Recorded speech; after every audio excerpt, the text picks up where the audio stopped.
নমস্কার বন্ধুরা, আমি অপূর্ব আর আপনারা দেখছেন গ্রিন রোজ 21।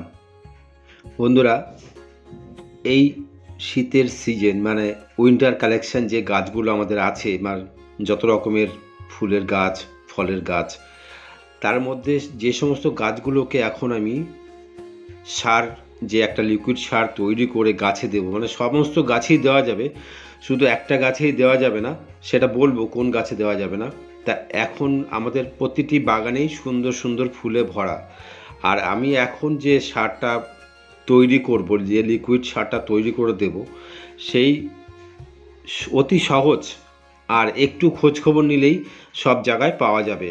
আর আমি সাধারণত এমনই কিছু লিকুইড সার বা এমন কিছু গাছের ব্যবহার করি যা সহজ সরলভাবে পাওয়া যায়, সেই সমস্ত উপাদান নিয়েই কিন্তু আমি আমার ভিডিওতে চালাই বা ভিডিওতে দেখাই, যা সহজে করা যায় সেই সমস্ত কিছুই নিয়েই আলোচনা করি।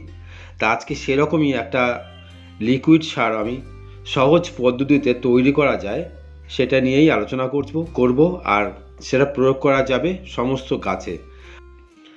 আর কতটা পরিমাণ দেব আর কি কি উপাদান, মানে তিনটে উপাদান নিয়ে আমার আজকে লিকুইড সার, যে লিকুইড ফার্টিলাইজার আমি গাছে ব্যবহার করব, গাছের মাটিতে। আর সেটা হচ্ছে খোল নেব, সর্ষের খোল, ডিএপি, আর নেব আমি বাদাম খোল। এই তিনটে উপাদান।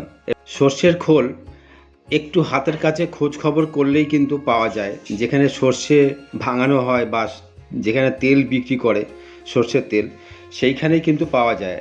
আর খোল নেব আমি, যে চাকা মতো আছে সেই চাকা নেব, আর গুঁড়োটা আমি নেব না, কারণ সর্ষের খোলে যে গুঁড়োটা থাকে সেই গুঁড়োটার মধ্যে নানা রকম মাটি বা অন্য কিছু পাইল থাকে, সেই জন্য আমি ওই গুঁড়োটা নিই না। আমি ওই সর্ষে খোল চাকা যেটা আছে ডালা মতন, সেইটাই নিয়ে আমি ব্যবহার করি। আচ্ছা, এবার সর্ষে খোলটা হাতের কাছে পাওয়া যাবে। আর দেখবেন রাস্তার পাশে যে সমস্ত ছোট ছোট নার্সারি আছে বা যারা নিয়ে বসে, ওদের কাছে একটু খোঁজ খবর করলে ডিএপিটাও পাওয়া যাবে। আর সাথে বাদাম খোলটাও ওদের কাছেই খোঁজ খবর করলে বা যে কোনো ফার্টিলাইজার দোকানে খোঁজ খবর করলেই বাদাম খোল পাওয়া যাবে। এবার কতটা পরিমাণ নেব, আমি পরিমাণ নেব, যে সর্ষের খোল আছে সেই সর্ষের খোল নেব 1 লিটার জলের জন্য 100 গ্রাম, বাদাম খোল নেব আমি 50 গ্রাম, আর ডিএপি নেব 15 গ্রাম।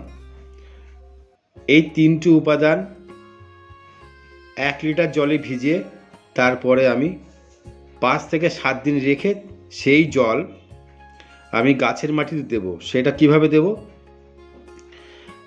1 লিটার জলের জন্য আমি নেব 10 লিটার জল, একত্রে ভালো করে মিক্স করে তারপরে সেই জল আমি গাছের মাটিতে দেব। আর কেন আমি এত পাতলা করে দিচ্ছি, যাতে এত পাতলা করে দেওয়ার কারণ হচ্ছে গাছের যাতে মাটিতে কোনো রকম ফাঙ্গাসে অ্যাটাক না করে, সেই জন্য আমি পাতলা করে দেব। আর মাসে 2 বার ব্যবহার করব এই ফার্টিলাইজার। আর একটা কথা বলছি, যেদিনকে আমি এই ফার্টিলাইজারটা ভিজাবো জলে, তার মাঝে মধ্যে আমি একটু ভালো করে একটা লাঠি দিয়ে লাঠিটাকে এমনভাবে নাড়াতে হবে যাতে জলের সাথে ডিএপিটা মিশে যায়। এটা প্রতিদিন একবার করে করলে ভালো হয়, তাহলে জলের সাথে ডিএপি বা অন্যান্য সার ভালোভাবে মিশে যাবে। আর এই যে সার বা ফার্টিলাইজারটা আমি ব্যবহার করব, এটা কিন্তু সব গাছে ব্যবহার করা যাবে, কিন্তু একটা গাছে ব্যবহার করা যাবে না, সেটা আমি আগেই বলেছিলাম। আর সেটা হচ্ছে গাঁদা ফুল গাছে যদি আমি সর্ষে খোল জল ব্যবহার করি, তাহলে দেখবেন গাঁদা ফুলের পাতা কুঁকড়ে যাবে। সেই জন্য আমি এই সার গাঁদা ফুল গাছে ব্যবহার করি না। এই প্রসঙ্গে একটা কথা বলছি, এই যে সর্ষের খোল জল আমি ব্যবহার করব ঠান্ডার সময়, গরমের সময় যখন বেশি গরম পড়ে তখন কিন্তু এই সর্ষের খোল জল গাছের মাটিতে ব্যবহার না করাই ভালো। আর হচ্ছে ইনডোর প্ল্যান্ট যেগুলো আছে সেই সমস্ত গাছে ব্যবহার করতে পারবো একদম লাইট করে, মানে 1:10, মানে 1 লিটার জল তার সাথে 10 মগ জল, 10 লিটার জল মিশিয়ে ভালো করে, মানে কথাটা আমি আরও একবার বললাম, বুঝতে অসুবিধা না হয় বন্ধুরা। আর যদি কোনো বুঝতে অসুবিধা হয় তাহলে আমাকে কমেন্টে জানাতে হবে, আমি সব আরও বলে দেবো ডিটেলসে। নমস্কার বন্ধুরা, আজকে এই পর্যন্তই। আবার কথা হবে নতুন কোনো ভিডিওতে।